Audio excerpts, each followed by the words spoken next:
It's not a bird, it's not a plane, it's Superhero Slate. It's a weekly podcast where we talk about everything that's great. Like movies, TV, superheroes. It's Superhero Slate. Oh, yeah. Hello, everyone, and welcome to Superhero Slate, the show where we run down the latest superhero entertainment news. Oh, we love TV, movies, and superheroes, so let's talk it all out. My name is Chris. And my name is Mike. And this week, we're dealing with aliens of all kinds. I'm pretty sure... Oh, man, the big ones, the small ones, Yeah. the little guys, Yeah. the big guys. I've got a lovely bunch of aliens, T-D-L-E-D. Here they all standing in a row. Because we got a Predator and an Alien trailer. I put Predator in here because Predator's a movie and Alien's a show, but we got new trailers for both Predator and Aliens. We got our first few looks at Galactus through some blurry screen art and toy form, which is pretty cool. Star Wars returns to Andor. Andor is a person, not a planet, by the way. For those who might be confused. It sounds like a planet, to be honest. It literally could be a planet in the Star Wars realm and more. Yeah, so today is the closest I get to be to like Ethan Hunt in a Mission Impossible movie, or also Mario in Mario 64 when he's trying to not wake up the Chain Chomp. I'm basically the mission today is the wife is out of the house. I'm here with the baby across the hall, and we have timed this podcast during the baby's nap. So I feel like we're like up against the clock. There's like a classic bomb with a long fuse going. So I'm curious what energy this brings to the podcast today for me. But yeah, it weirdly kind of feels like a heist in some way, even though I'm not stealing anything. I guess I'm just stealing free time. Yeah, well, there's a metaphorical ticking clock is essentially what it is, right? Like, you know, hey, we don't know when this baby's going to get up. It could be in the middle of the show. Could be at the end of the show. So we're going to... I have solid foundational data that this baby should sleep through this recording, but we never know. Now that he said it out loud, it will go the other direction. Yeah. I should. Yeah, whenever there's like some sort of like big like monumental shift in this child's development that goes in our favor, every time I acknowledge it, my wife goes, "No, you shouldn't have said anything. You're gonna jinx it." So this is a very like jinx. I don't want to say pro household because it makes it sound like we're looking for. You're jinxes, not superstitious, but you're a little stitious, is what I'm hearing. Yeah, we try to adhere to the rule of jinx here. So we're gonna see how it goes. Yeah, okay. All right. Well, yeah. Well, thankfully, it is the week before Thunderbolts. Thunderbolts comes to theaters this week, so usually the week before a movie, everybody else doesn't try to get in the news because they'll just be drowned out by the movie release, right? So thankfully we have like 7 or 8 bullet points here, and it's not even like it's not a lot. But is Thunderbolts really this week? Yeah. I see. My tickets are Thursday. Gosh. Yeah. Wow, that's right. It's that weird like month composition where the first of the month is like a Thursday, so I didn't even know May was starting this week. Wow. It's even worse here because Kentucky celebrates an extra holiday that the rest of the world doesn't celebrate called Kentucky Derby, which is where all the horses race. Right. And that is literally the first weekend of May. So that is this week. So like everything about work in the city, what you know about it, every other weekend of the year, thrown out the window because everyone comes into town. It's like the Indy 500 if you're Indianapolis area or something like that. Comic-Con for San Diego. Like everyone flocks to town for a week, ruins everything that you think you can do, and then leaves, and then it goes back to normal. So it feels really weird here, but I think let's get into something. We got 3 fun topics at the start here. They're not in any particular order, so you can put them in. You can bring them up in any order you want here. I know this totally breaks the fluidity of segues if I say I have a segue, because at this point I could just say what the next topic is. But if you would indulge me, much like the Mission Impossible mission that I'm on right now, I saw the latest trailer for the most recent Mission Impossible in front of a movie that we both unknowingly saw this week, which was Ryan Coogler's Sinners. I was able to drag my butt out of the house very late this week, 9:45 on a Monday. Dang. It's very late for me, Yeah. especially with a baby at home. That's Like I'm already doing the math. Like I'm already doing the math of like what time am I actually laying down? What time is this baby going to wake up? How much sleep am I getting tonight? That is a Tuesday for me. It's already the next day in my time zone when you leave. I know. 9:45. It's crazy. It's crazy, but I mean, usually I don't get caught up in the hype, especially when people are saying, "Oh, you gotta see this one in theaters. This one is destined for the screen. You gotta see it before it leaves." Like most of the time, I'm like, "Oh, is this just marketing? That somebody just wants me to buy a ticket?" But found somebody to go with late at night, and we checked it out at our local IMAX, which is, not like true IMAX, but we did get to experience the aspect ratio shifting through different scenes. So technically it was one of the bigger screens, just not like museum quality IMAX, if you will. But we had a great time. It was fun. I always underestimate just the presence of sound in a movie theater, right? Most of the time, like I'm always remembering the visuals. I'm remembering the story, how it made me feel. But the music and the thumping and the bass from the very expensive speakers in this theater is what I remember most. Like this. The narrative is very driven by music, even though there's like vampires all over like the posters and marketing. But it was wild. It was nice to be back in a packed theater, which was crazy for a Monday night, in a communal experience. And I had a great time. I don't know if Ryan Coogler from here tries to spin this off into a franchise, or if he goes the different direction and maybe tries to do like a Jordan Peele, Christopher Nolan type of approach, where it's just like, I make good movies now. Studios give me incredible deals. I'm just going to make whatever I want, original ideas for the rest of my career. I don't know. I was reading earlier today, maybe yesterday, that they're talking about a prequel thing about so essentially the movie, Michael B. Jordan plays twin brothers. Yeah, it's in the marketing, right? Yeah, I'm not spoiling anything here. But they show back up in their hometown, and that's an inciting incident of the movie from where they were previously staying in Chicago, which isn't a spoiler either.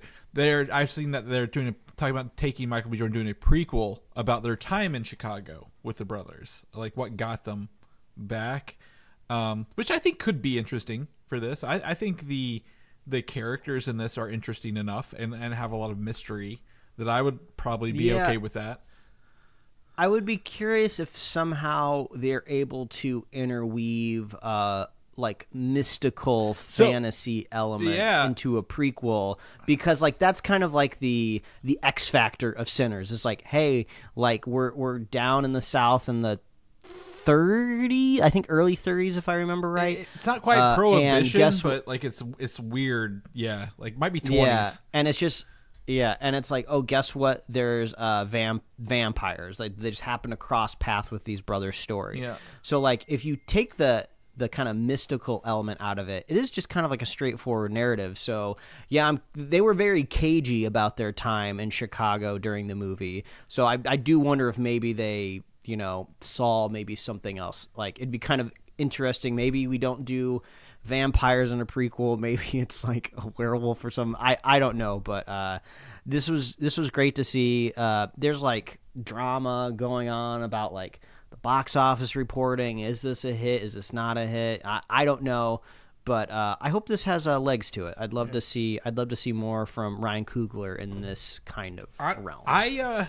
I'm mid on this movie, if I'm going to be completely honest. I disagree. I think sound's important, but it does one of those, to me, and this is a personal thing, cardinal sins, where there's just music in the background that's louder than it should be during some of the scenes, just because they want to play the music. And music's a huge part of this, right? Like one of the first scenes you see involves a guitar, right? Very early on. But like like there's just scenes like, oh, they're palling around town getting ready for the event in the evening, and the music's just like, it feels like it's getting louder, kind of similar to like how the Godfather, they have that like that trumpet sound that like people have parodied forever, like gets louder and louder.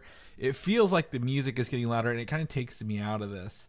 But I agree with you, like the world building in this, the characters are huge. I was sucked into the world, the town, is I guess the predisposition the brothers have with everyone in town, right? The fact their names are Smoke and Stack. How did they get the nickname Smokestack? Like between them, like that would be fun to kind of revisit. The actor, yeah, I could never remember who was who, so I just go Red Hat brother and Blue Hat brother, which was helpful. Yeah, Smoke was the blue hat and Stack was the red hat, and I felt like the blue hat was the smarter of the two, and the red one was the more impulsive. But either way, the characters and the world building was huge on this. There is a scene later on, I think I told you about it, where it kind of the mysticism of the vampires is fine with me. I thought it was fun, but like there's another thing where it's like it kind of mixes time and space. It's kind of like very meta scene, right, in the dance hall. I did not care for that. Like it really just ripped me right out of the movie, sadly. But I think the world building, like you said, the characters, how we are introduced to the vampire, it's happenstance in this world, really. But he was being chased by a group of people, and I would love to know how he got to that point. I don't think the actor who played the vampire was overly charismatic. I think he did an okay job. I would love to see more vampires, maybe at the end of the day. But I had a good time. I'm glad I watched it, but like I think I'm on the other side. I'm like, yeah, if they get more, I'd probably watch it. But I think this is going to be maybe one of those worlds where Ryan Coogler's like, hey, I'm just kind of the creator, and someone else is going to kind of go tell the stories in this, right? Kind of like a la Quiet Place, like how like what's his name, Jim from The Office, can't think of his name, I can't think of it right now. Yeah, he created it, but like other people have made some of the other movies from there. Yeah, Krasinski. Yeah, John Krasinski. Yeah, Mr. Fantastic himself. But yeah, absolutely. I think it's fine. It's all right on the other side. I don't know how to even dive into these next two topics. The segues for these are going to be harder. How about this? I went to yesterday the South Louisville Antique and Toy Mall, which would have had toys from the 30s, Mike, in there. Is how old this place was.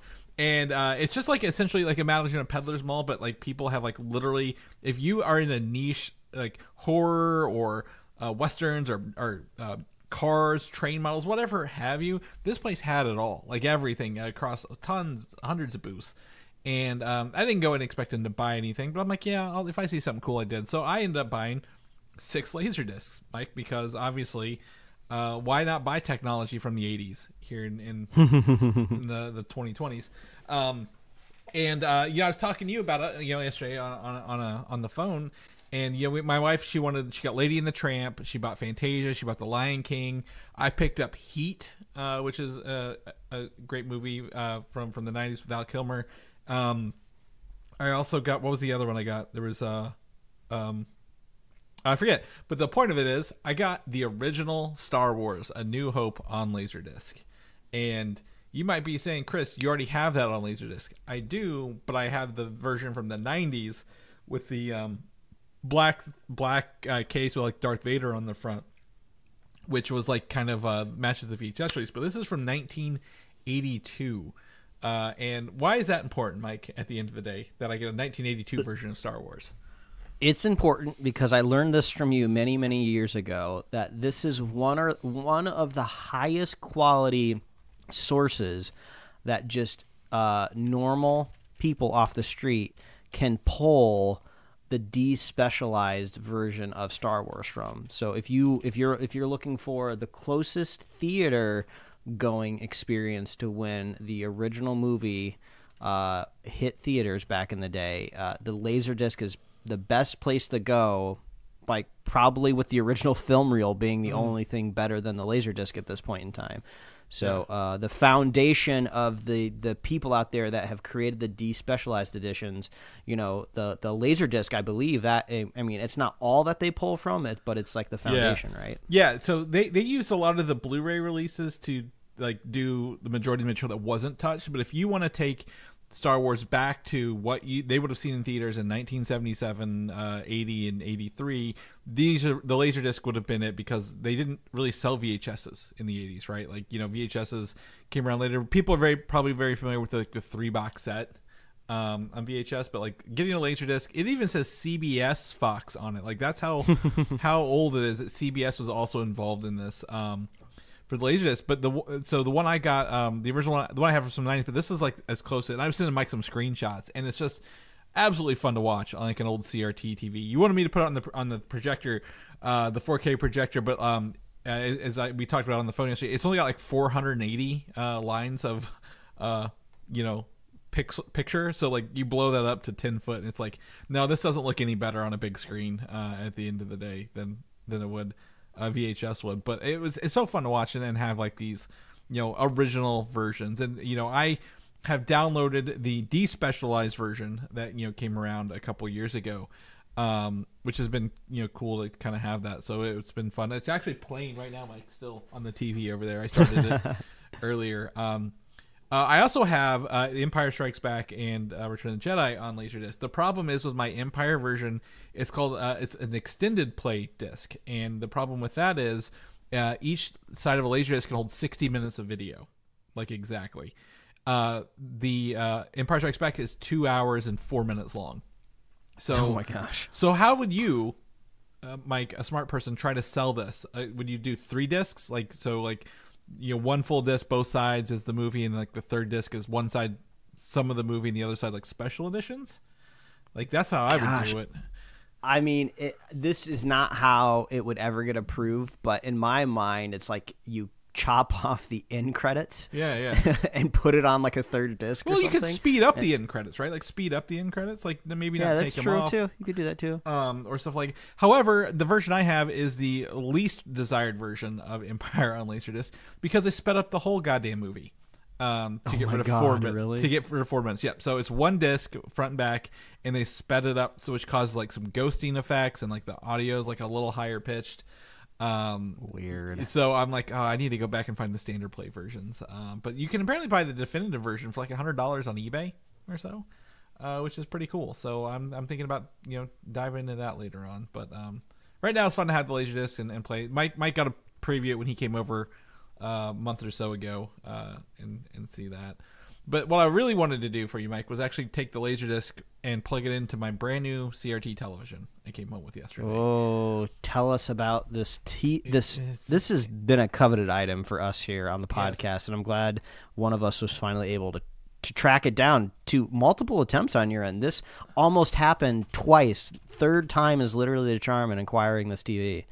Yeah. So people may know we are obsessed with custom branded CRT televisions from the mid 2000s. I personally have a Mickey Mouse one with a DVD VHS player. I also have a Superman one with a DVD player. The holy grail of these was the Batman television, which I was able to acquire yesterday along with the branded DVD player. And you may think, that's fine. The Batman one's actually kind of lacking on features, but the interesting part about this one is, Mike, the thing that everyone will talk about is the battering remote that comes with this thing. You literally have an entire battering with all the buttons. You hold it sideways like you're holding a controller, really. And the one I got, the guy has it even has the original batteries in the manual pack. This remote has never been used by the buy I bought it from. Oh my! I mean, that's amazing. I totally forgot how this is essentially like an untouched relic. They never even used it. Yeah, so it's it's got some blue screens. It's got the thing. I sent a picture to Mike. It's got the unopened manual. So I'm gonna put this with the Superman TV. I might get rid of again. I don't need this many CRT TVs. But they're gonna be cool. I'm gonna have to do some side by sides. I've been watching the Superman animated show on the smaller one, so I think I'm going to put Batman the animated show on this TV, Mike. Imagine watching that on this little dude. Oh my gosh, yes. We gotta set up a vertical, cozy aesthetic live stream where you're just playing Batman stuff on there. Yeah, it'd be really fun. So. So got that yesterday. It was a big win. It didn't expect it. This has been like a month-long heist, if you will, to get this television along the way. Lots of people someone ghosting me and then wanting more money and then coming back later. So, I say you get what you put out in the world. And I told Mike, I'm not going to bother with it. If it's meant to be, it'll meant to be. And here we have it. So I'm going to be playing with that this afternoon as well. So. And we haven't even gotten to our first topic. We're 20 minutes in, Mike. We haven't even started our first topic. So let's hop into this. How about that? I am I didn't grow up watching the Alien movies. I'm going to be honest with you. I didn't get into Aliens until I was in college. I just didn't have access to them. My family is also not someone who watches a lot of horror movies. So, didn't have access to it. But Aliens has been a franchise, obviously has ups, had its downs, but seems to be popping off lately, right? With the Alien Romulus, I guess Ridley Scott returning for Alien Prometheus and Alien Covenant, and then recently Fede Alvarez's Alien Romulus. There's so many weird names in this. And then we get the next show, Noah Hawley, known for Legion on FX, doing Alien Earth, a TV series set after the first Alien movie, but before the second one, when the aliens and the Weyland-Yutani Corporation get an alien back to Earth. And it sounds like from this new teaser we got today, there are 4 other monster specimens that are coming with the alien. So it sounds like they're going to be making some really unique hybrids of the Xenomorph and these other aliens being taken over by the Xenomorph and adapting those qualities. This is just absolutely perfect timing because yesterday was Alien Day. And I don't know if it was like Alien the movie or just the concept of aliens like National Hot Dog Day. And I saw a couple of people post about it, and it reminded me, I haven't watched Alien Romulus yet. So I finally watched Alien Romulus last night. Oh yeah. I turned all the lights off and everything.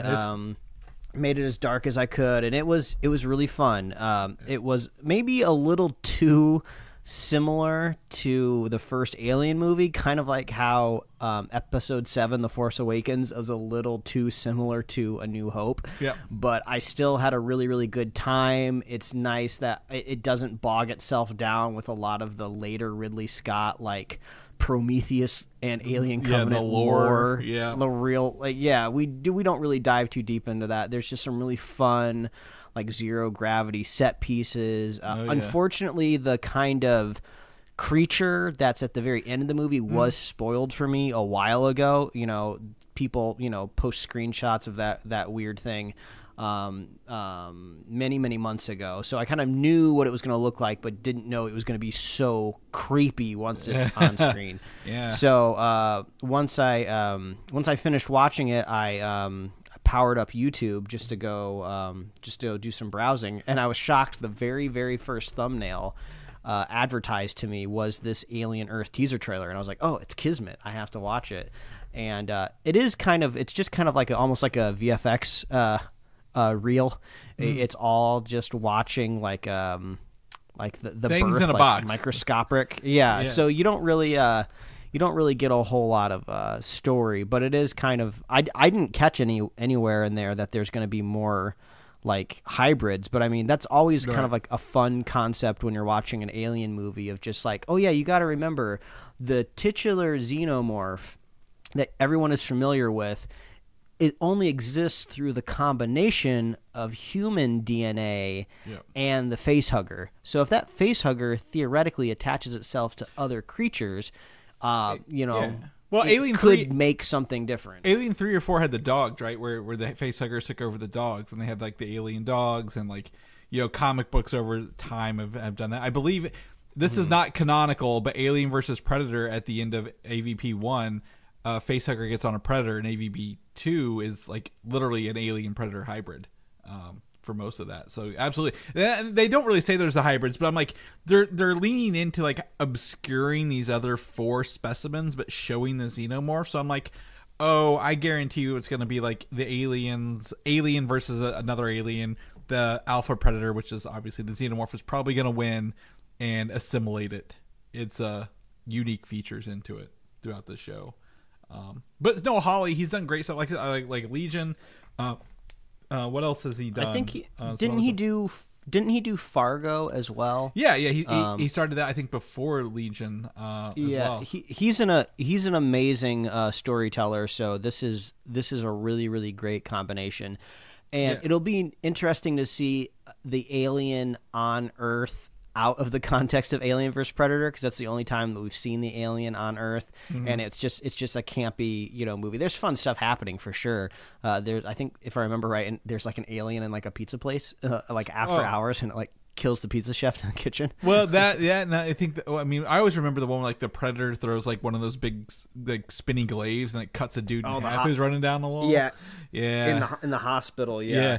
So it'll be kind of nice to see, maybe taken from a more serious point of view. I'm sure there's going to be science labs and just things with. It'll be also kind of. I don't know if we've had a look at Earth proper. Kind of in the, I guess, future. Like, I'm trying to remember in Prometheus. I can't remember these freaking timelines. This is too much for me. But they never Prometheus, come back. I think Prometheus launched before the first Alien movie. But I think there's scenes of them like looking at like cave etchings or something at the beginning of the movie, but they're like out in like the wilderness, so I don't think we ever get to like see a city or a town or how people live. So I don't. Either way, I'm hype. I became a late in life Alien fan, so I'm excited. And Romulus was really fun to kind of showcase the other worlds, right? Mining worlds. How blight the universe is at that point. It really feels like, again, Ridley Scott from the 70s, 80s. And Blade Runner was supposed to be set in the same universe as well. So very, very cool stuff.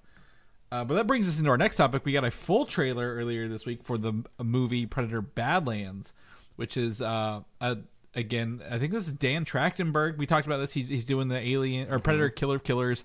His live-action movie Predator Badlands comes out this November.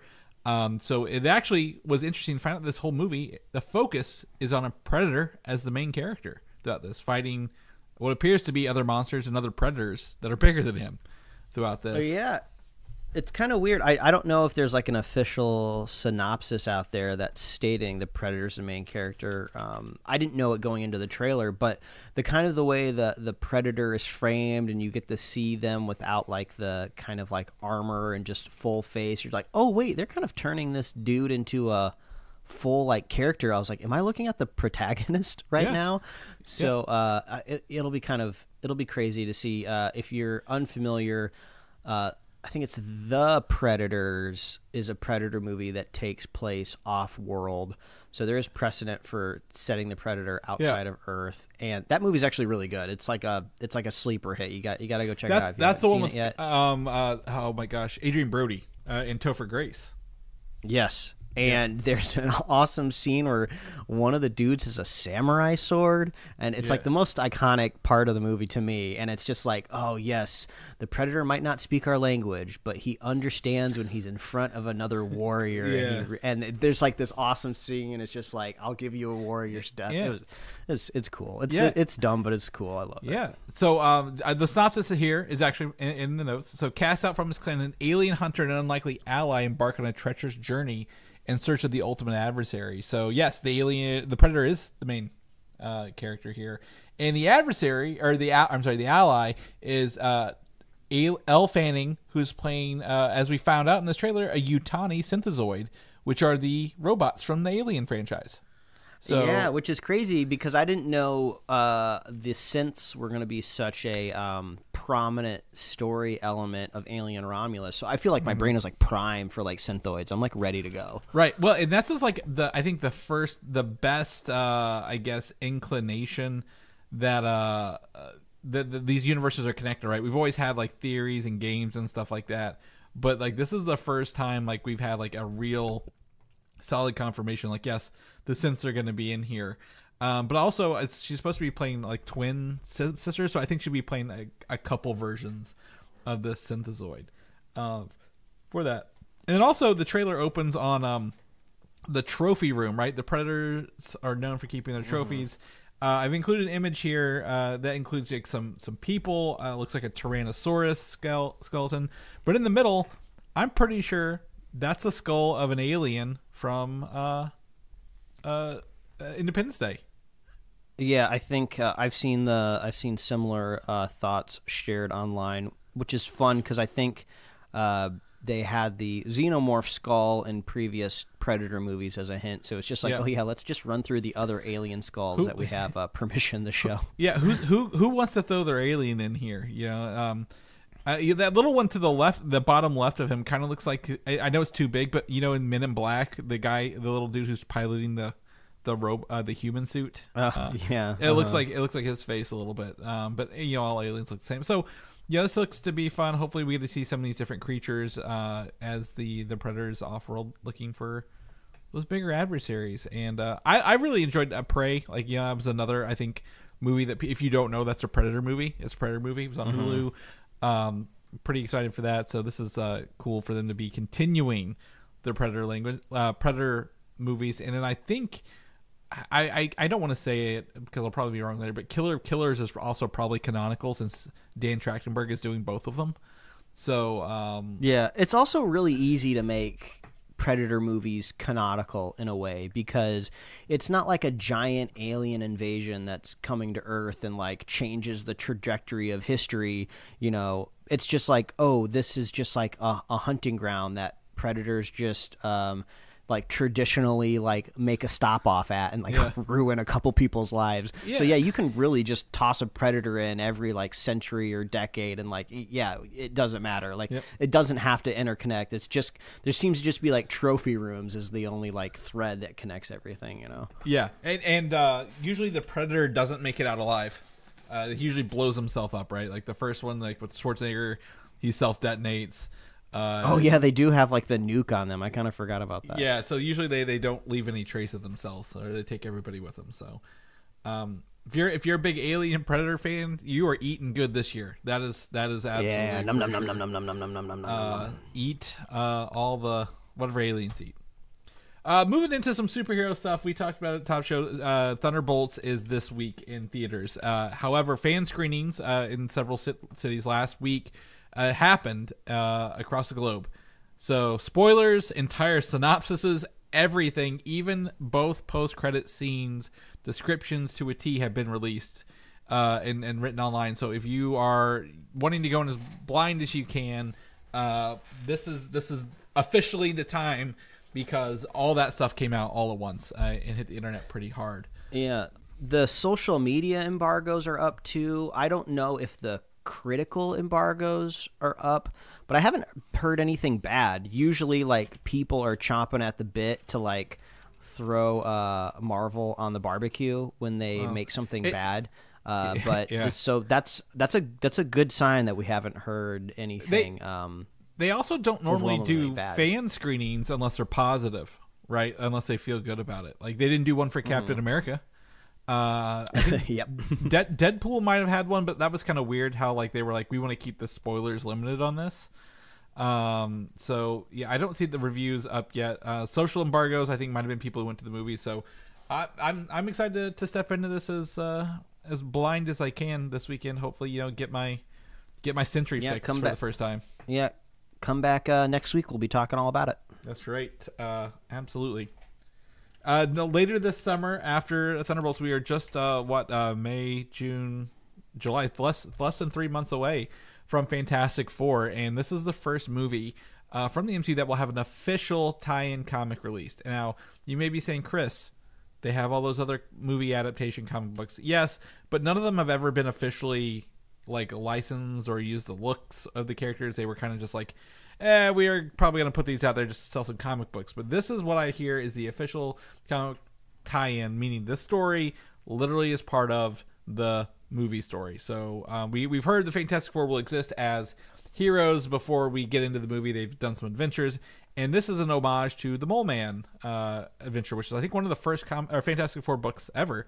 And it looks to be, obviously the likenesses of the characters and the Mole Man's big monster coming out of the ground here as well. Yeah, it's funny. This reminds me, and this is kind of like a slight detour because I was able to finish watching the most recent season of Invincible over the weekend, and there is kind of like a Mole Man-esque character, and I feel like mole men villains in general are always looked at like as a joke, comic books, the Incredible movies, but they create like a very, very dangerous mole man in the most recent season of Invincible that is very adversarial, and it's a nice reminder. I'm shocked every time. It's like my brain forgets that Invincible is just so good.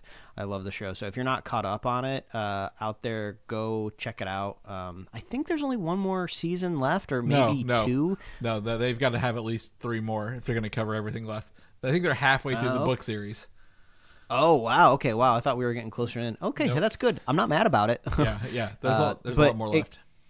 It kind of it's just so competent that like I'm really curious if a movie adaptation can even like touch what they're doing in the animated show so well.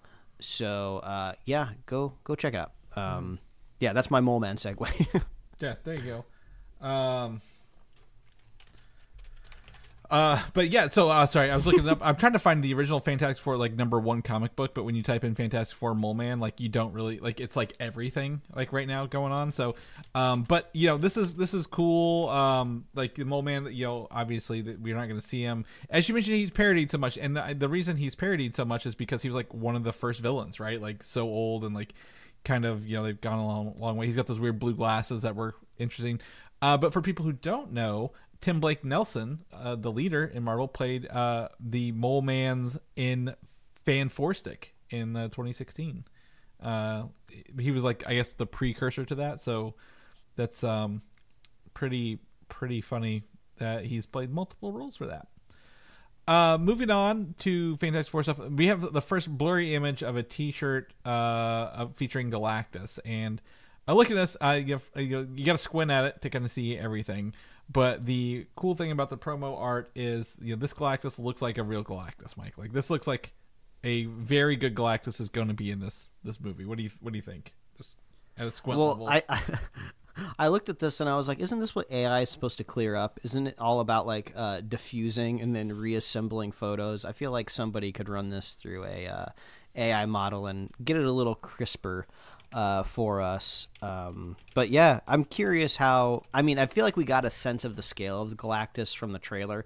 You know, we know about how big his foot is compared to like a city street.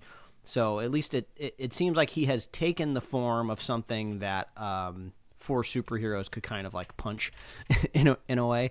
And you even attached here a Lego set that maybe reinforces that a little bit more. Yeah, so the next thing we had I saw this morning is the Fantastic Four Lego set has been seen, looks like on shelves out in the wild here. So we got the Fantastic Four branding there with the team, but this is a small Galactus set. Like this isn't the one, like I really want to see the Galactus set, Mike, that's as big as the Avengers Tower set they have, right? Like, oh, that would be sick. Yeah, but like, you know, in this one we get, you know, the flame on Human Torch, so he's like part, you know, person, part flame. Invisible Sue Storm, the Thing with his huge oversized rock hands, which are funny, and then long legs Mr. Fantastic. Yeah, it looks hilarious. I've never been a big fan of the superhero Lego sets because in my Lego playing brain, I like building like vehicles or structures or objects or like robots. I mean, I know this Galactus kind of is the vision of a robot almost on here.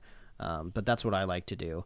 Yeah. So I never really liked the superhero sets, but I always like to see how they try to turn the superheroes into minifigs. So yeah, the Thing with the tiny hands is so funny because like I would think they would have tried to find a larger size minifig, kind of like Hagrid from the Harry Potter Legos, you know. Well, so they actually have the Fantastic Four in the Lego games, and he is a big fig like the Hulk. So like in Lego Marvel Superheroes, I'm actually going to send you the link, Mike. They have a big fig of the Thing, like so you don't have to like guess what he would look like. They literally have it. So this is interesting that they've gone like a normal human-sized person with a you know, just big hands. Really, like it's like a normal body with big hands, but yeah, and to me this is like a cheaper set at the end of the day. But yeah, there better be another Fantastic Four set that has the full flame on Johnny, because I want to see a full red minifig with like the black girl marks all over it. Like that's the Human Torch to me. So if and then like Mr. Fantastic has got to have stretchy arms, like. I like it when Lego has to go out of their way to make a brand new molded piece of plastic, and I would love to see like longer minifig arms or something, like a Crazy Straw or something. I don't know. We'll have to see. Yeah, exactly.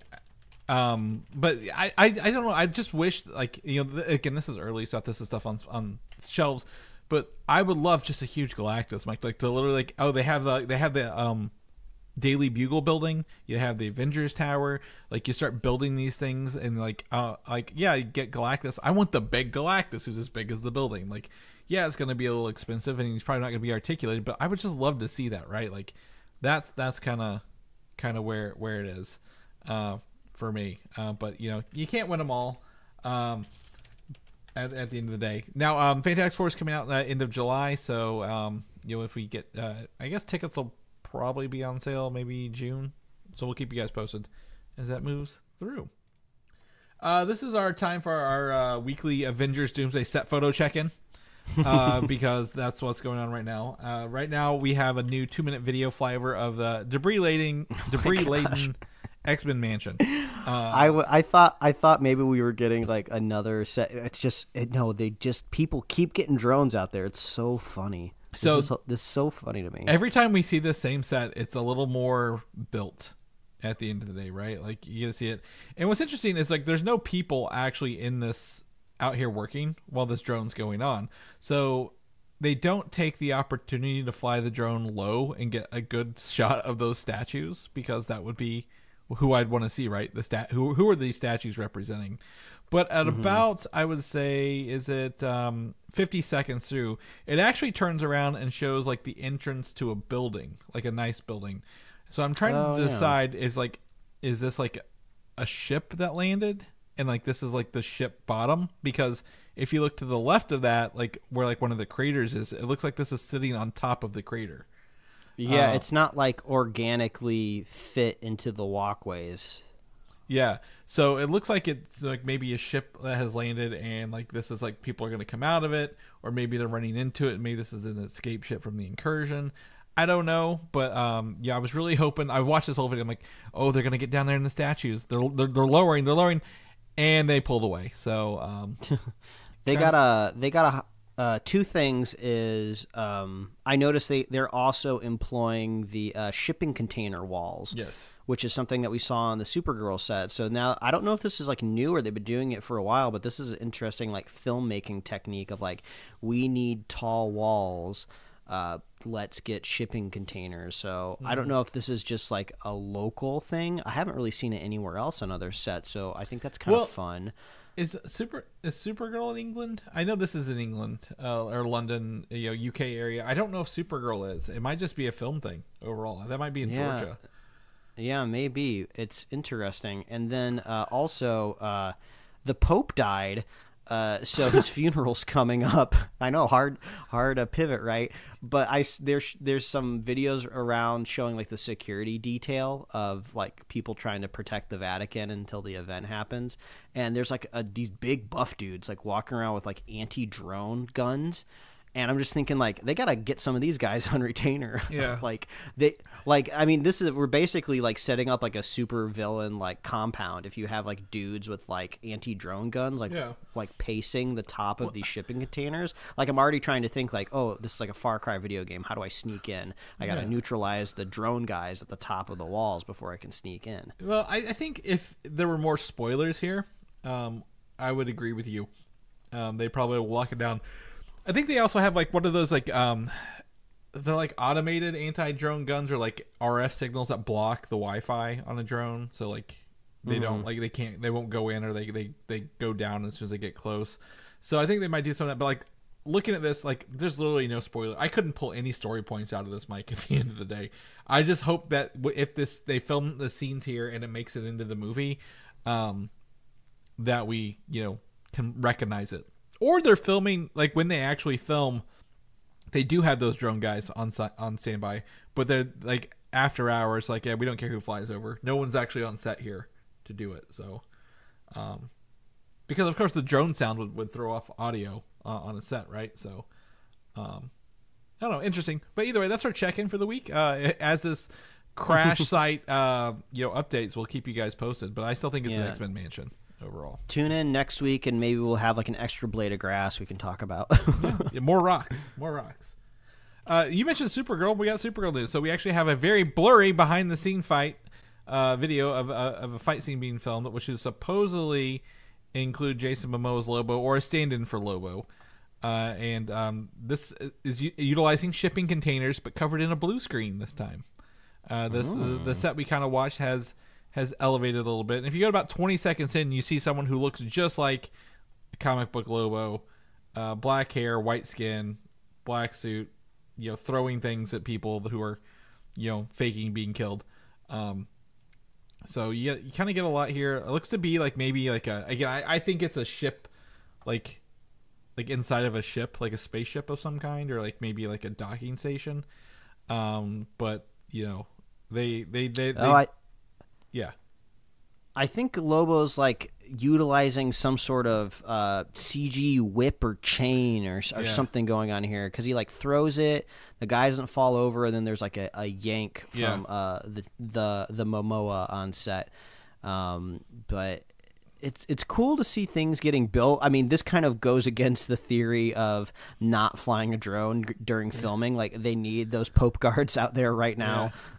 Or if this is just like in Atlanta, in the South, I'm sure they can find some good old boys with rifles that they can hire to just like blast these things out of the sky. Well, I would also say this is blurry enough and far enough away. It could be one with like a zoom lens. Like, they could be like a mile away, because like not like the other one where like they're like over it, like slowly hovering.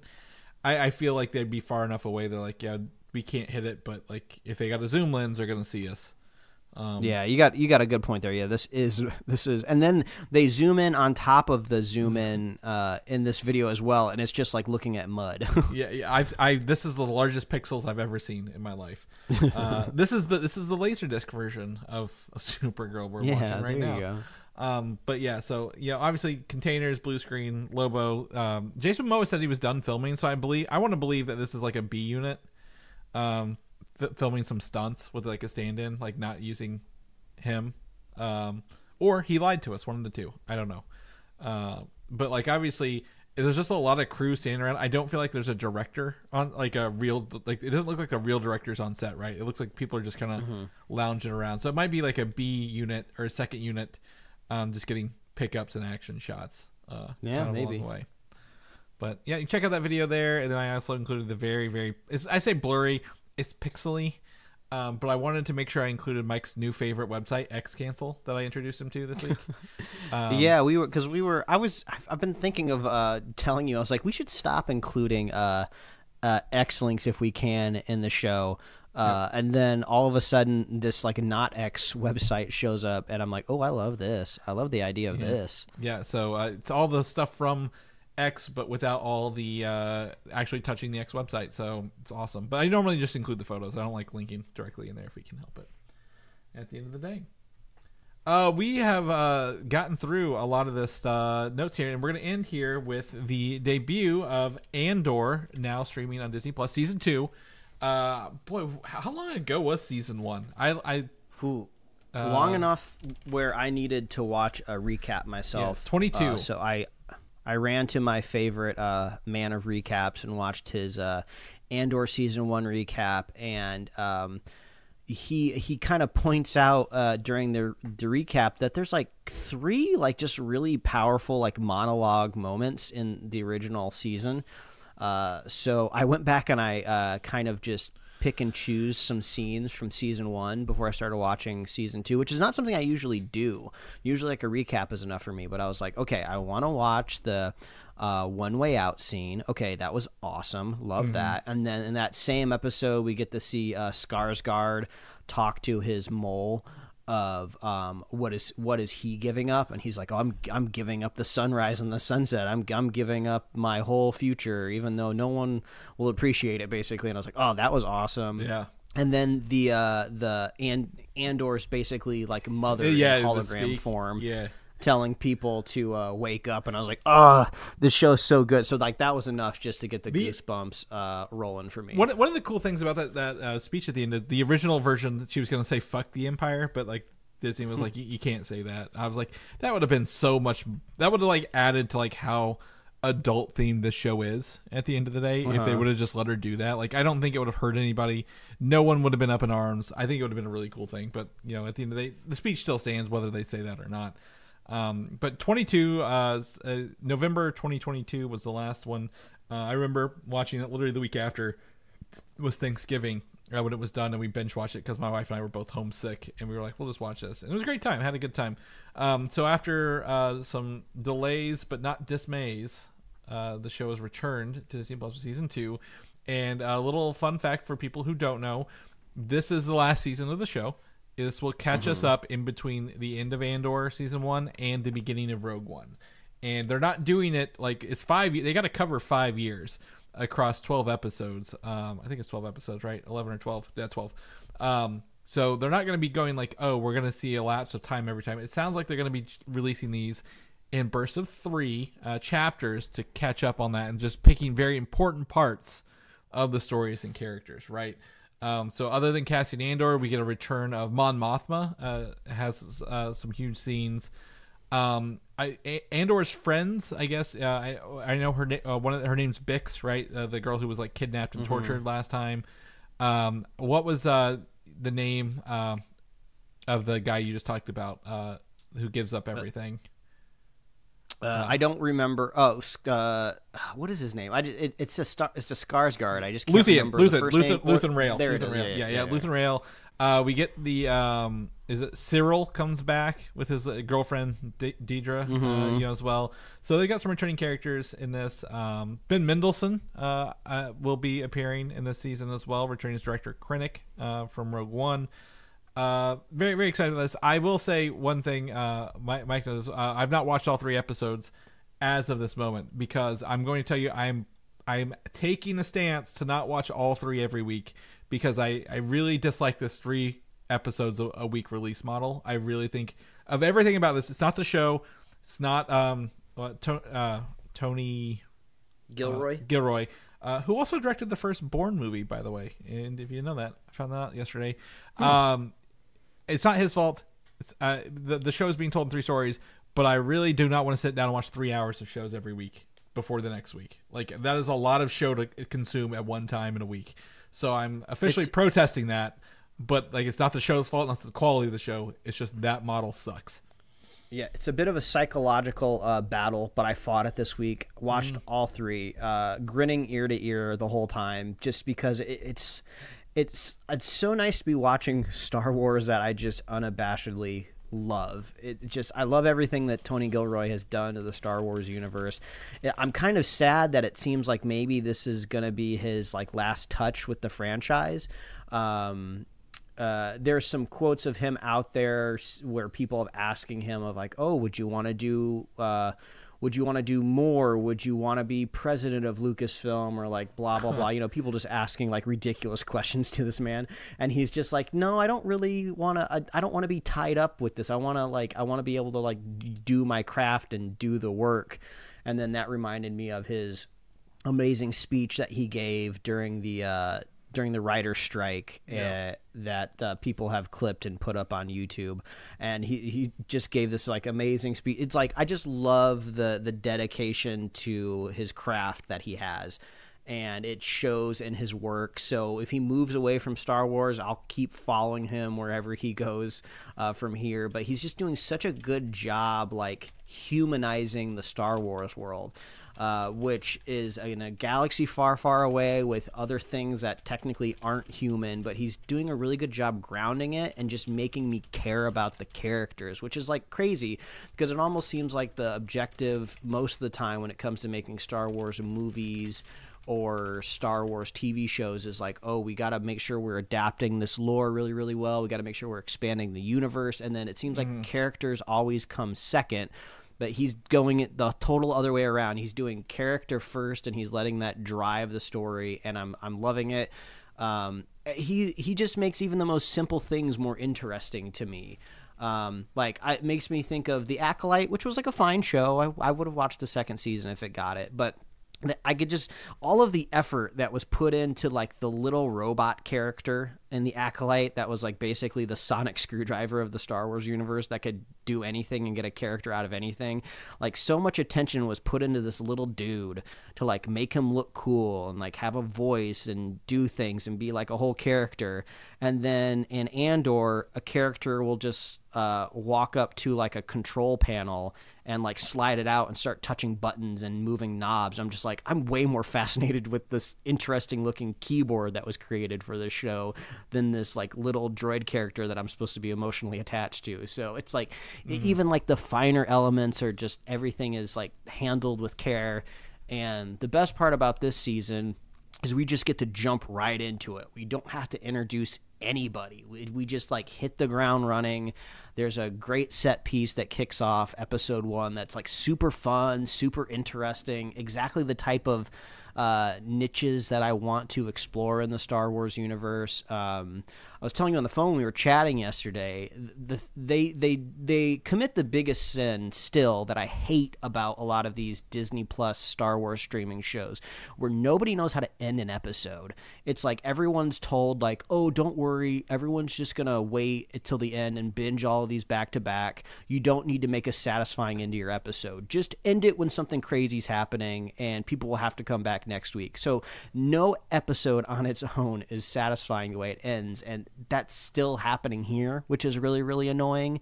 But like you said, at least I kind of had the opportunity to watch all of these 3 back to back, and you are correct, they all work within concert.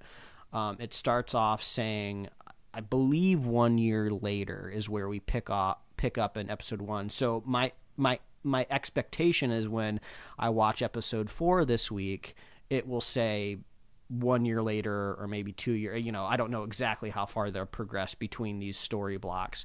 So it's fun to kind of pick up where we left off with these characters. Kind of fun filling in the gaps. But yeah, everything's just great.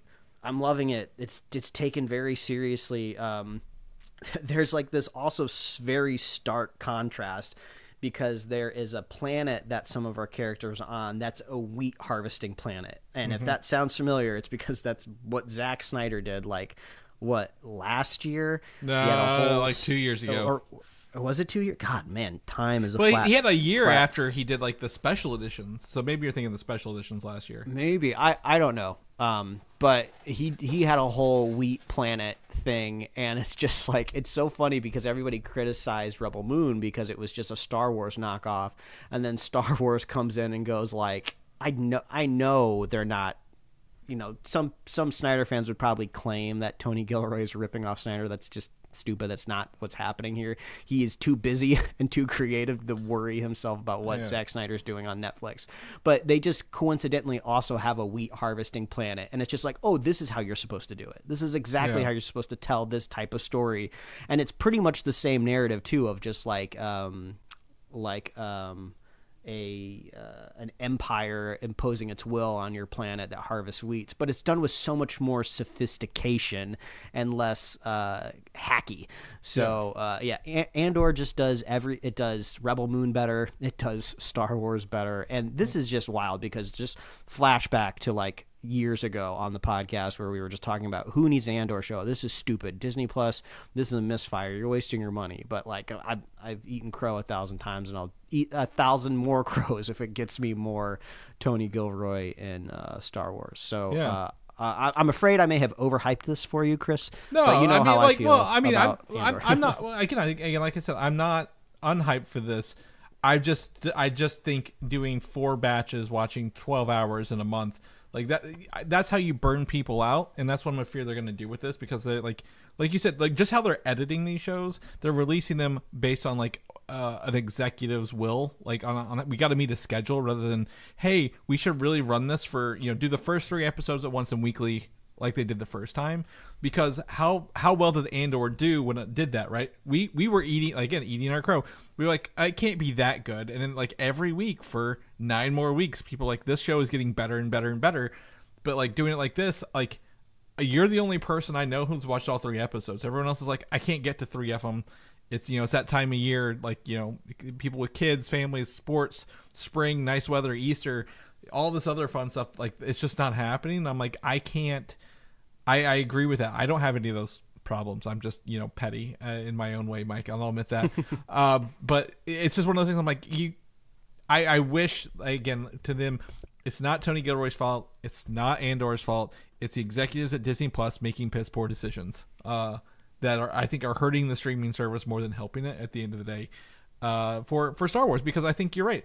I will disagree. My stance still stands after watching, a little bit what I have seen. This show is not representative of Star Wars because there's no aliens in this, Mike, or very minimal aliens. It's all humans. Like, you could make this The Wire in Star Wars, and that's kind of what it is, right? Like, literally, you rip Star Wars out, it's still a story that can apply anywhere, and that's fine. That's what you mentioned. It's a good story, but I wish they were like, hey, we should probably lean into like maybe including other creatures in Star Wars, because it's kind of a little human-y, if you will, along the way. But again, minor thing, doesn't affect the story. Do you think we're gonna see the return of the guy who can't swim from season 1, played by Andy Serkis? Yeah, I mean, I feel like maybe we will, just because we were left very undefinitively of what happened to him. I mean, I'm okay if we never see him again, just because I felt like he achieved his ultimate goal, which was just freeing his brethren. Yeah. Yeah, so it's all, and you could kind of see the final look on his face of just like, oh, I did this all for everybody else. I might not get my freedom, but at least I did it for everyone else. And then I gave the metaphorical middle finger to this prison. But it would be kind of fun. It would be a really cool reunion, because we do know, at the very least, if he didn't pop up in these first 3 episodes, sorry if that's a spoiler, but he does not pop up in the first 3 episodes. Yeah. But there's still plenty more to go. So if he does reunite with Andor at some point in time, it's going to be like, oh, it's been years, buddy. It's so nice to see you, type of thing. Yeah. No, absolutely. I would love to do that, like, see what becomes of him, because if he's still there, we're still working. I know there's still, the Death Star's still not done yet, right? We know that in Rogue One, so it could take some time, but I'm definitely interested as we kind of work through it. Like, I'm gonna watch it. I'm not watching it. It's just gonna probably be a little slower as we work through it, but that's okay with me. Mike, anything else? I want to make sure you have some time to check in on your family before you go. Anything else before we drop off of here? All I want to say is we completed it. We finished the heist, the free time heist. Baby's still sleeping. Fantastic conversation. We even got to cover the Batman TV you picked up yesterday. So if this was not a successful podcast, I don't know what one is. I agree. It's always funny because Mission Impossible is coming out, by the way, and I think I'm actually going to get IMAX tickets to it. They're doing a fan screening in IMAX, because I'm a huge fan. I wouldn't say like I'm like obsessed, but I do like watching those movies. But I think you've talked me back. You've brought me back in, Mike. I wasn't going to get them, but now you've got me back in. But if people want to know what you're up to, what you're doing, where can they find you at, man? Oh, they can read my webcomics at pickledcomics.com and liferewardsrisk.com. Chris, if people want to catch up with you, where can they find you? You find me on Instagram, Valdan87, VALDAN, or Video Game Systems of the same name. I'll be posting this TV up. As soon as I get some content I can watch on it, I'm going to be sharing this Batman TV for everyone to see. So follow me there if you want to see that. People want to know more about the show, where they can go, because we got a lot of links in our show notes today. If they want to find our show notes or our release schedule, where can they get all of our goodies? Oh, all you got to do is head on over to superheroslate.com. That is our rebel base for everything we do here at Superhero Slate. You can find us on Apple Podcasts, YouTube, Spotify, wherever else you're listening to podcasts. We're there. We got merch at superheroslate.com/store. We love hearing from you. What are you playing? What are you watching? What are you reading? Let us know. Reach out. We love hearing from you. And we also love our super fans. So if you want to be a super fan of Superhero Slate, it's very easy to do. All you have to do is share the show with a friend. Share the show with a buddy, and we will be here every week, folks. That's right. We'll see you guys next week. Bye.